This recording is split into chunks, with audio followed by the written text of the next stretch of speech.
Στις Ολυμπία στα χρώματα η γη μιλάει σιγανά, αλλά κρατά αιώνες μνήμης.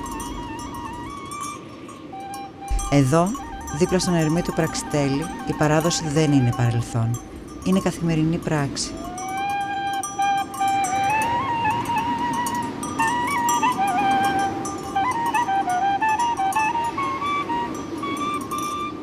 Μικρές μονάδες, μεγάλος σεβασμός.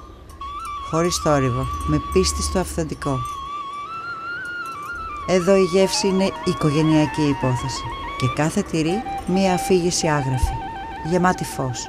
Εδώ είναι pop το εργοστάσιο και το τυρί γίνεται καθαρά μεγάλα που παίρνουμε από τους κτηνοτρόφους. Και τα προϊόντα μας, ό,τι είναι εδώ, που φτιάχνουμε εμείς, είναι η φέτα η συμβατική, η βιολογική η φέτα που έχουν πιστοποιηθεί για μερικούς τόνους, κατσικίσιο τυρί. Στην ορεινή Ηλία το τυρί δεν βιάζεται. Περιμένει, οριμάζει, δυναμώνει, όπως και οι άνθρωποι του.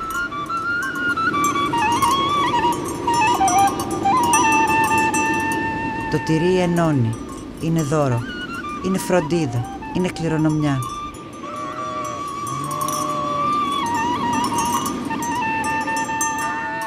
Η Ηλία δεν είναι μόνο ιστορία.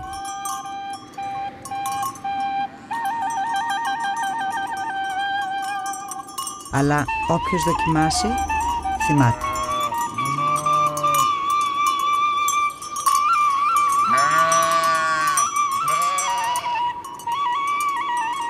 Στις Ολυμπία στα χρώματα η γεύση έχει ψυχή και ο τόπος φωνή.